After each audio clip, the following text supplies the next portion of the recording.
Inimbitahan na ng Malacanang si United Nations Rapporteur Agnes Callamard para magsagawa ng investigasyon hinggil sa umano'y nagaganap na extrajudicial killing sa Pilipinas, bunsod ng pinaigting na kampanya kontra iligal na droga. Samantala, itinuring ng palasyo na taktika lamang ni Senadora Laila de Lima ang plano mo nitong pagsasampa ng kaso laban kay Pangulong Duterte. Matatandang nagbanta ang senadora, nakakasuwat niya mga nagdidiin sa kanya sa kalakalan ng iligal na droga sa New Bilibid Prison, kasama na si Pangulong Duterte dahil umano sa pag-abuso nito sa kanyang kapangyarihan. Ang ulat mula kay Rocky Ignacio.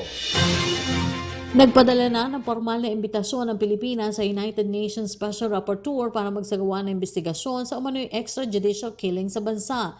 Nakapaloob pa rin sa imbitasyon na dapat kasama sa pagsasagawa ng investigasyon ang mga napatay na law enforcers na mga drug suspects. Palace invites the UN to probe killings. Executive Secretary Salvador Medialdea said the Palace has sent the invitation to UN Special Rapporteur Agnes Callamard and is awaiting her response.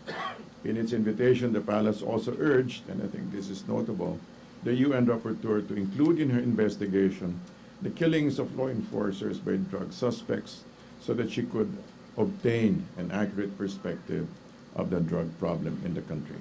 Wala naman nakikitang dahilan ng Malacanang na makausad ng kasong isasampa ni Senator Laila de Lima laban kay Pangulong Rodrigo Duterte sa umano'y abuse of authority. Sa harap ito na nabunyag na umano'y partisipasyon ng senador sa operasyon ng iligal na droga sa New Bilibid Prison. Senator Laila de Lima is threatening to file charges against her detractors, including President Rodrigo Duterte, for the blatant abuse of power. She said she would seek the Supreme Court a writ of amparo and habeas date and come up with a test case on the limits of presidential immunity. This has been referred, I referred to Secretary Aguirre regarding this matter, and she said that the issue will not prosper. Itinuring na Malacanang na taktika lamang umano ng senadora ang paghahain ng kaso sa Pangulo. Nauna nang inakusahan ni de Lima ang Pangulo ng panggigipit sa kanya dahil sa ikinasang investigasyon ng senadora sa extrajudicial killings na nagdidiin umano sa Pangulo sa Davao Death Squad. Yung case pong i-file ni Senator de Lima against President Duterte at iba pa, tingin niyo po ba squid tactic ito para mailihis po yung drug trafficking case laban sa kanya? Well, it does. It seems like it's some sort of a move to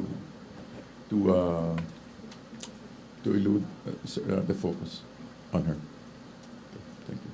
It looks like. Hindi naman kumbinsido ang Malacanang na nasisira ang relasyon ng Pilipinas sa iba pang mga bansa kasama ng ASEAN dahil sa matatapang na pahayag ng Pangulo sa Amerika at European Union. Gate ni Abella, nakatakdang bumisita si Pangulong Duterte sa Brunei, China at Japan sa susunod na linggo.